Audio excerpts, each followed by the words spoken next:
Let's wind up our main topic, how to develop fluency in second language reading, by discussing a program for developing reading fluency.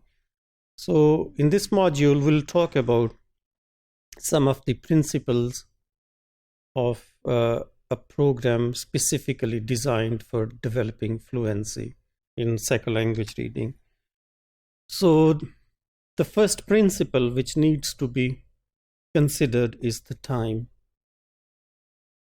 The time principle draws our attention as language teachers towards dedicating appropriate time on daily basis, on daily or weekly or monthly basis.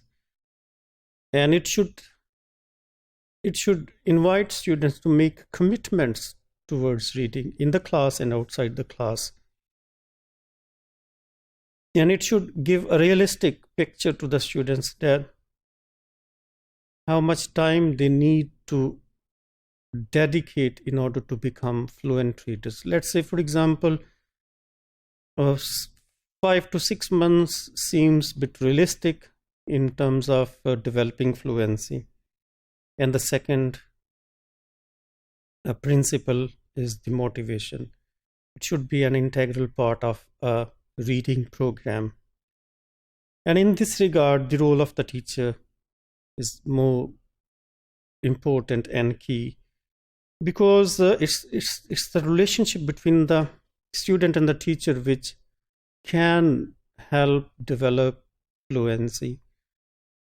SLA research, especially Grabe and Stoller, 2002, they suggest that threats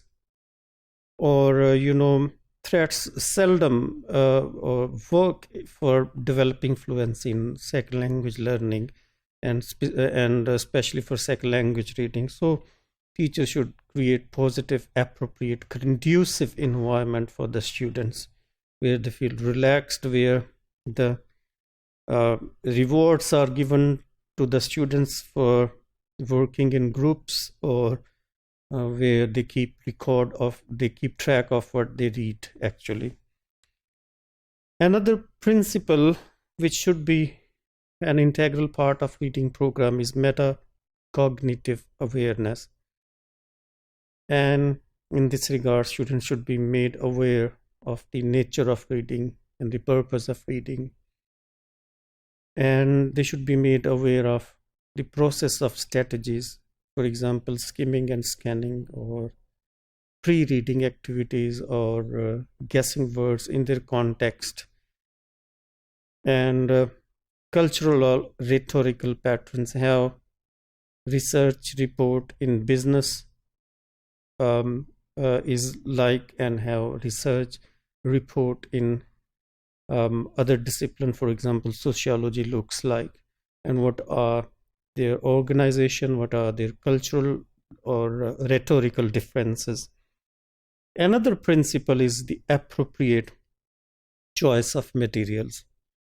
And in this regard, teachers should ensure that the material chosen for reading are not far too below or far too higher than the current knowledge of the student, language knowledge of the students. And graded readers, as we have discussed greatly in this main topic of developing fluency, that graded readers are important because they are graded according to the linguistic level of the students, linguistic knowledge of the students. For example, level 1, 2, 3, 4, 5, and goes. And another source is the articles, news articles, of choosing different articles on one topic. For example, Syria war, we can choose 2 or 3 different articles on one topic, and that what it will do, it will reinforce the lexical items or the grammatical complexity. And the students with special needs, they can be exposed to the books which they need. And on the other hand, willingness to change should be another important part of feature of a reading program.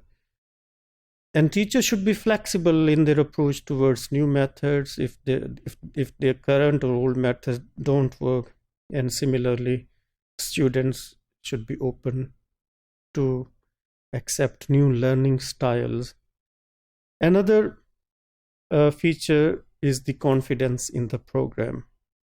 And this much rests on the students and the teachers, to what extent they feel confident about the nature of the program, about the purpose of the program, and how long it will take them to achieve that purpose. And another principle is the model reading, how the teacher can work as a model or as a facilitator or guide, bringing in newspapers in the classroom, reading books in front of students. And so developing fluency in second language reading is a lengthy and long and difficult journey, and it entails a adequate amount of time and effort on the part of the teachers and on the part of the learners. And in this regard, the role of the teacher is all the more important to work as a guide, as a facilitator, and instill elements of confidence and motivation amongst students.